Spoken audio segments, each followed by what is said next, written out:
নিজেকে ধাপে ধাপে পরিবর্তন করুন। 1. ঈমানকে দৃঢ় রাখতে চেষ্টা করুন। সকল প্রকার শিরককে না বলুন। আল্লাহ ছাড়া আল্লাহর কোনো সৃষ্টিকে ভরসা করবেন না, একমাত্র আল্লাহর কাছেই সাহায্য চাইবেন। 2. 5 ওয়াক্ত নামাজ কন্টিনিউ করুন, সাথে 12 রাকাত সুন্নাত পড়তেই হবে, কোনোভাবেই মিস দিবেন না। 3. হারামকে বর্জন করুন। গান বাজনা, নাটক, মুভি ইত্যাদি হারামে লিপ্ত থাকলে ইবাদত কবুল হয় না। 4.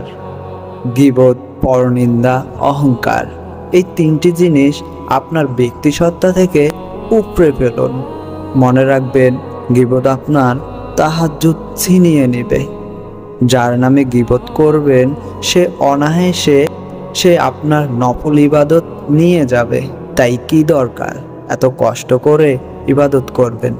সামান্য জিনিসের জন্য সেটা বিফলে যাবে। জবানের হেফাজত করুন, বেশি বেশি ইস্তেগফার পড়ুন। 5. আপনার বন্ধু মহলে খারাপ কেউ থাকলে সাময়িক সময়ের জন্য বিরতি নিন। কিছু সময় একা থাকুন, বেশি বেশি মৃত্যুর কথা স্মরণ করুন। নামাজের সিজদাকে দীর্ঘ করুন, এতে রবের সাথে আপনার সম্পর্ক দৃঢ় হবে। 6.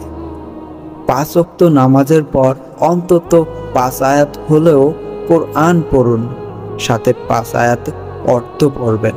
কোরআনের সাথে সম্পর্ক বাড়িয়ে দিন, কোরআন আপনার সম্মান বাড়িয়ে দিবে ইনশাআল্লাহ।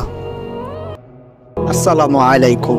আর ভিডিওটি ভালো লাগলে অবশ্যই একটি লাইক আর একটি কমেন্ট করতে ভুলবেন না। ইনশাআল্লাহ কথা হবে নেক্সট ভিডিওতে।